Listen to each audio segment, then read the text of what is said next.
મોવાડો સરદાર bridge નીચેથી 42,000ના mephedrone drug સાથે રઝાક શેખની કરાઈ ધરપકડ। સુરત શહેરને નશામુક્ત કરવા માટે ચાલી રહેલા વિશેષ અભિયાન અંતર્ગત અડાજણ પોલીસે એક મહત્વપૂર્ણ સફળતા હાંસલ કરી છે। પોલીસને મળેલી ચોક્કસ બાતમીના આધારે સરદાર બ્રિજ નીચે છાપો મારીને નશાકારક પદાર્થ મેફેડ્રોન ડ્રગ સાથે એક યુવકની ધરપકડ કરવામાં આવી છે। પકડાયેલો શખ્સ પોતાની મોટરસાઇકલ પર સવાર થઈને બ્રિજની આસપાસના વિસ્તારમાં ડ્રગ્સનું વેચાણ કરતો હોવાનું સપાટી પર આવ્યું છે। પોલીસની આ આકસ્મિક કાર્યવાહીથી નશાના વ્યવસાય સાથે સંકળાયેલા તત્વોમાં ભારે ફફડાટ વ્યાપી ગયો છે। પોલીસ તપાસમાં ધરપકડ કરાયેલા આરોપીઓની રજાક રોનક શેખ તરીકે થઈ છે। અડાજણ પોલીસે આરોપીની તલાશી લેતા તેની પાસેથી અંદાજે 42,000 રૂપિયાની કિંમતનું નશાકારક ડ્રગ્સ મળી આવ્યું હતું। આ ગુનામાં પ્રાથમિક પૂછપરછ દરમિયાન જાણવા મળ્યું છે કે રિઝવાન નામનો મુખ્ય વિતરક તેનો આ જથ્થો પૂરો પાડતો હતો। પોલીસે ડ્રગ્સના જથ્થા સહિત ગુનામાં વપરાયેલી મોટરસાઇકલ કબજે કરીને કાયદેસરની કાર્યવાહી હાથ ધરી છે। હાલમાં મુખ્ય સપ્લાયર રિઝવાનને પોલીસ ચોપડે વોન્ટેડ જાહેર કરી તેને ઝડપી પાડવા ચક્રો ગતિમાન કરાયા છે।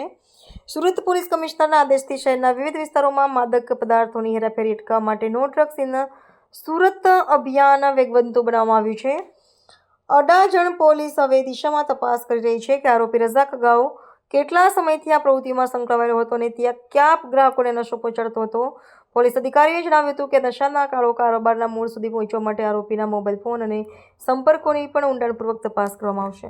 સુરત શહેરમાં no drugs in Surat city અભિયાન અંતર્ગત માનનીય નાયબ મુખ્યમંત્રી શ્રી નાઓની સૂચનાથી અને શહેર પોલીસ કમિશનરના આદેશથી અડાજણ પોલીસ સ્ટેશન વિસ્તારમાં ડ્રગ્સ અંગેની બાતમી મળતા ગુજરાત ગેસ સર્કલ પાસે આવેલ સરદાર બ્રિજ નીચે પાર્કિંગમાં ડ્રગ્સ લઈને આવે છે એવી બાતમી હતી, જેના આધારે અડાજણ પોલીસ દ્વારા સફળ રેડ કરી અને કુલ 4.280 ગ્રામ જેટલો એમડી ડ્રગ્સ કબજે કરવામાં આવે છે। સાથે કુલ 1,26,000 જેટલો મુદ્દામાલ કબજે કરી અને આ સફળ કેસ કરવામાં આવેલ છે, જેમાં રઝાક શેખ કરી અને આરોપીને પકડવામાં આવેલો છે। સાથે સાથે રિઝવાન નામનો આરોપી કે જ્યાંથી આ પકડાયેલ આરોપી જેની પાસેથી આ ડ્રગ્સ લાવે છે તેને વોન્ટેડ જાહેર કરવામાં આવેલ છે અને જેને પકડવાની તજવીજ હાલ ચાલુ છે।